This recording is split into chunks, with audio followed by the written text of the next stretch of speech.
வணக்கம் நண்பர்களே. நடிகர் விஜய் இந்த சமத்துவ கிறிஸ்மஸ் விழாவில் ஒரு கதை சொன்னார். ஜோசப்.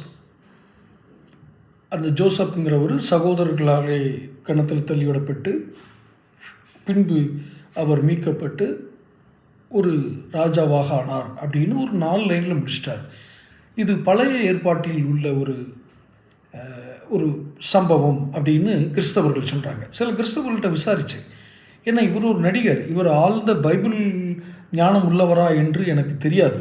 அதனால் இவருக்கு கொஞ்சம் அந்த பைபிள்லாம் முழுசாக வாசித்து இவர் வளர்ந்தவரான்னு தெரியாதுங்கிறதுனால ஒரு கிராஸ் செக்னு சொல்லுவாங்கள்ல, சரி பார்த்தேன். அப்போ தான் சொன்னாங்க, அப்போ அவங்க கிறிஸ்தவர்கள், உண்மையான கிறிஸ்தவர்கள் சொன்னது.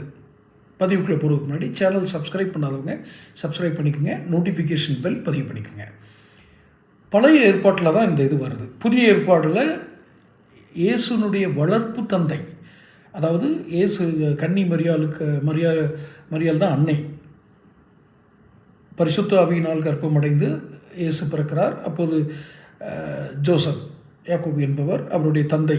அவர் சந்தேகப்பட்டு விலக நினைக்கிறார். அப்போ கனவுல தோன்றி இல்லை அது கடவுளுடைய குழந்தைன்னு சொல்கிறதுனால ஏற்றுக்கிட்டு வளர்ப்பு தந்தையாக இந்த உலகத்திற்கு இயேசுவை வளர்த்தவர் ஜோசப். இவர் புதிய ஏற்பாடு சொல்லலை என்றது புரிஞ்சுக்கிட்டேன்.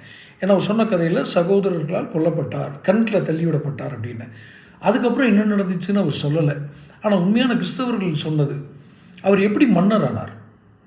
எகிப்தினுடைய மன்னன் பொத்திபார் அப்படிங்கிற பார்வோன்ற தான் இவரை ஆட்சியாளர்களில் சிறந்தவராக ஆக்குகிறார். மன்னனாகல, ஆட்சியாளர்கள் சிறந்த ஆட்சியாளராக 2வது மன்னனுக்கு அடுத்த இடத்துல அவர் கொடுக்குறாங்க. என்ன காரணம் அப்படின்னா, அந்த ஜோசப்புக்கு கனவுகளுக்கு வியாக்கியானம் சொல்ல தெரியும். நீங்கள் ஒரு கனவு காண்றீங்க, அந்த கனவு எதற்காக உங்கள் வாழ்வில் வந்தது அப்படின்னு சொல்லக்கூடிய ஞானம் படைத்தவர் தான் பழைய ஏற்பாட்டில் நடிகர் விஜய் இந்த இதில் சொன்ன ஜோசப் அவர் தான். இந்த சகோதரர்கள் கணத்தில் தள்ளிவிடப்பட்டு அவர் மீட்கப்பட்டு போகிறார் பார்த்தீங்களா. அப்போது இவர் மன்னனுக்கு சரியான ஒரு மன்னனுடைய மன்னன் கண்ட கனவுக்கு சரியான வியாக்கியானம் கொடுத்ததுனால அவர் பெரிய ஆளாக்கிறார். ஆனால் இடையில் ஒரு சம்பவம் நடக்கிறது. மன்னனுடைய மனைவி, அதாவது ராணி, இவரை அந்தப்புறத்திற்கு தனியாக தன்னோடு உடலுறவு செய்யும்படி அழைக்கிறார்.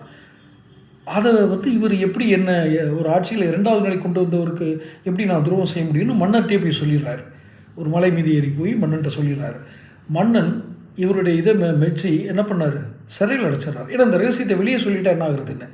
அதனால் பழைய ஏற்பாட்டினுடைய ஜோசப் கதையைத்தான் இவர் சொன்னாரா, அந்த ஜோசப் யாருன்னு இவர் சொல்லுவாரா?